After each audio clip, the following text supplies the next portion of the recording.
Hi all, it's Greg Schildwachter with your Legislative Affairs Committee report. I'm coming to you from the Hunt Country of Maryland in the Chesapeake Bay area region, about 30 miles north of Washington, D.C.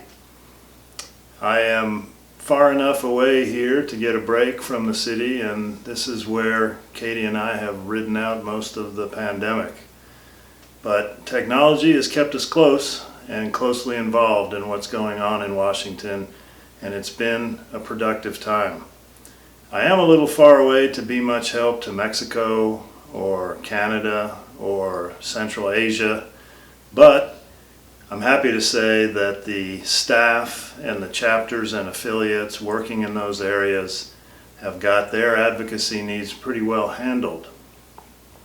For example, the Wild Sheep Society of British Columbia, with Kyle Stelter and Chris Barker and the team putting in a lot of effort, has done a fantastic job engaging the Minister of Agriculture and more recently launching the Save Our Sheep campaign, by which they're going around beyond the ministries to every elected official in the Legislative Assembly.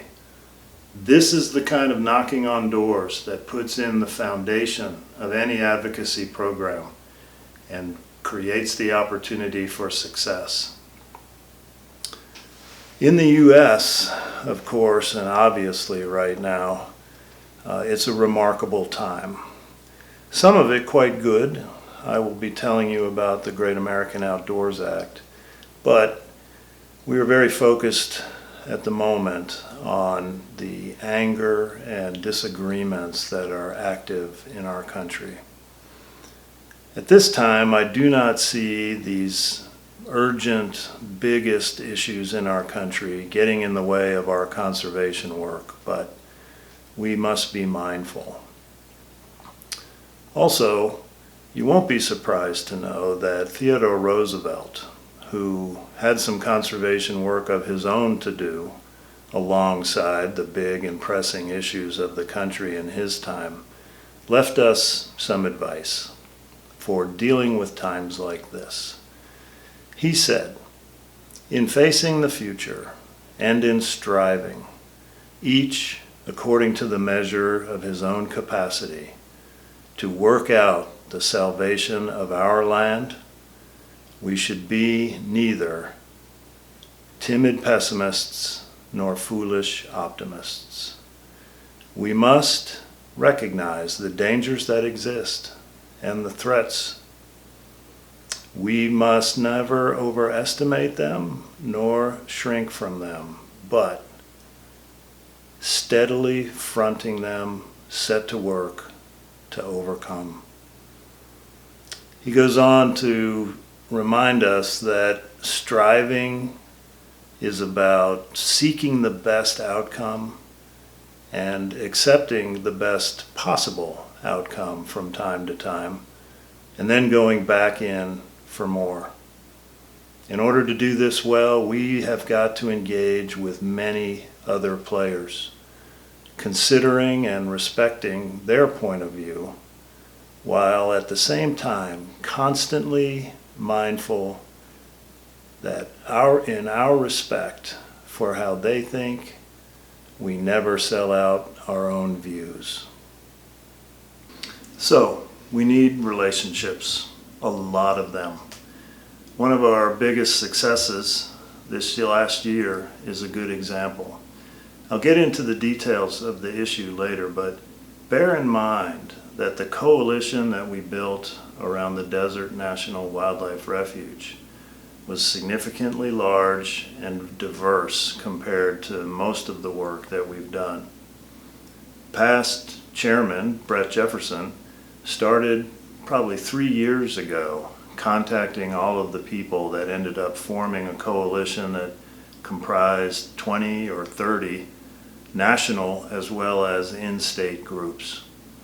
We are greatly appreciative of our national partners at Safari Club International and the Congressional Sportsmen's Foundation, the Rocky Mountain Elk Foundation, and the Theodore Roosevelt Conservation Partnership. the quarterbacking in state by the Fraternity for the Desert Bighorn, and Nevada Bighorns Unlimited, of course, was the core of the effort.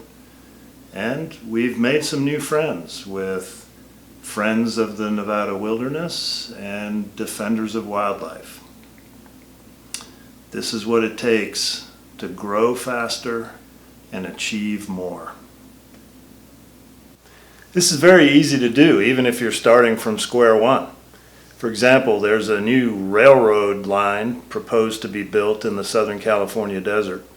And Don Priest from California has done a great job introducing us to the decision makers involved there, who are people we've never talked to before, like the Federal Railroad Administration and the Surface Transportation Board. Don has done a lot of work on his own and also with his partners at the National Parks Conservation Association. And you don't need to be a big dog to do this. You can call whoever you think might be able to play a role, or you can call us and we'll help you make the contacts that you need. If you engage, you have success, like we have done with the Desert National Wildlife Refuge. If you don't, you can write letters and file public comments and get frustrated. Wild Sheep Foundation has been expanding its influence through engagements beyond just our core issues. As the year turned 2021, we were celebrating the end of a very productive congressional session and presidential term. 3 major bills were enacted during those last 2 years, and I'll tell you about the biggest one. The Great American Outdoors Act provides dedicated funding for land and water conservation, a lot of it, $900 million a year. But the bigger thing about it is that a chunk of that money is made available for acquiring smaller parcels that provide access to bigger areas that we already have. And another chunk goes to maintaining and upgrading the infrastructure and the conditions on lands that we already have. This is a fundamental shift in one of the longest running pieces of the American conservation strategy. We've been acquiring lands since the beginning of the movement, but now we have a way to not only have these great lands, but take care of what we have. There are many other accomplishments in these bills. I will mention 2 for now. Chronic wasting disease, which is a scourge for all deer and elk moose species, is also a potential model for us for how we want to deal with wildlife diseases in wild sheep. The new law establishes a task force that coordinates the activities of the Departments of Agriculture and Interior as they organize the federal support that is to be made available to state wildlife agencies as they grapple with the disease's detection and response. And it's now in law, and we're looking forward to dedicated federal support for dealing with that issue. The other issue I'll mention has to do with environmental litigation. It is impossible in a free country like America to determine which lawsuits are legitimate and which ones are not.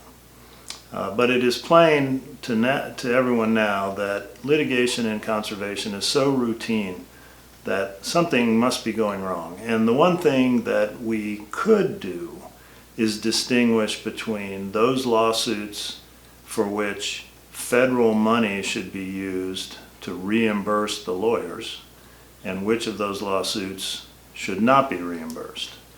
So under new law, the government now publishes the details of every lawsuit so we can begin to decide which of these lawsuits are worthy of having their legal fees reimbursed in the public interest and which ones are driving a private agenda that should be paid for by private citizens.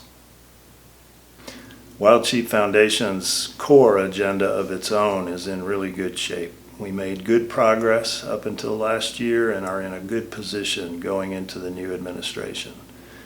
Our own Kevin Hurley holds a seat on the steering committee of the American Wildlife Conservation Partnership. This is the coalition of the 50 largest wildlife hunting and shooting organizations. Every 4 years, we produce an agenda for the Congress and the administration that consists of about 10 of the main points on which we're focusing our combined advocacy as a community. This year, one of those top 10 points is wildlife disease, headlined by sheep pneumonia and chronic wasting disease. We have presented this information already to the transition team of the incoming administration, and President and CEO Gray Thornton briefed the team on sheep disease, pointing out that Congress has been giving the agencies direction for 6 years now to make better progress implementing separation solutions, that the BLM has a policy in place that is formalized and established and that we support and needs to be implemented. And the U.S. Forest Service needs to formalize their policy in a companion document and implement that as well. The Desert National Wildlife Refuge was another issue that we worked on up to the end of last year and are taking into the new administration. The refuge in Nevada, 1.6 million acres, is the largest outside of Alaska. Half of it is under what's known as a military land withdrawal, which means that the Air Force, based at the adjacent Nellis Test and Training Range, have access to the refuge for training purposes. We are very proud that a sheep refuge can be part of national security. However, the Air Force had advanced a proposal by which they would transfer 75% of the refuge to their management. We worked with the coalition I described earlier to ask the Senate and the House to reject that proposal because land designations like that need to be affected by acts of Congress. And it was rejected. And instead, as we requested, direction was given to complete the initial commitments at cooperative management to schedule the access that we need to manage the bighorn herd and conduct the hunt.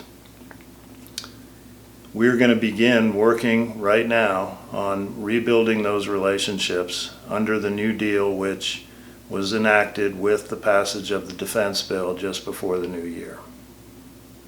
As 2021 continues to get underway, we are going to focus a renewed effort on establishing a reliable federal program for separation of wild and domestic sheep on federal grazing lands. We have a workable policy in place with the Bureau of Land Management, and we'd like to see the Forest Service consolidate their approach into a similar companion document and then to implement it just as Congress has directed them to do for the last 6 years. As the new administration officials take their seats, we'll be first in to make sure they're aware of this priority. The rest of our list is long, and the issues come and go based on how things develop on the ground and other circumstances, so I'll just mention a few. The U.S. Sheep Experiment Station in Idaho is in a good place now. We have worried about it from time to time about disease risk, transmission, but through an effective partnership, greatly appreciated with the American Sheep Industry Association, we have resolved the immediate risks, and we're now moving on to talk about improving the mission and expanding the vision of the station's research capacity to include new topics of mutual interest.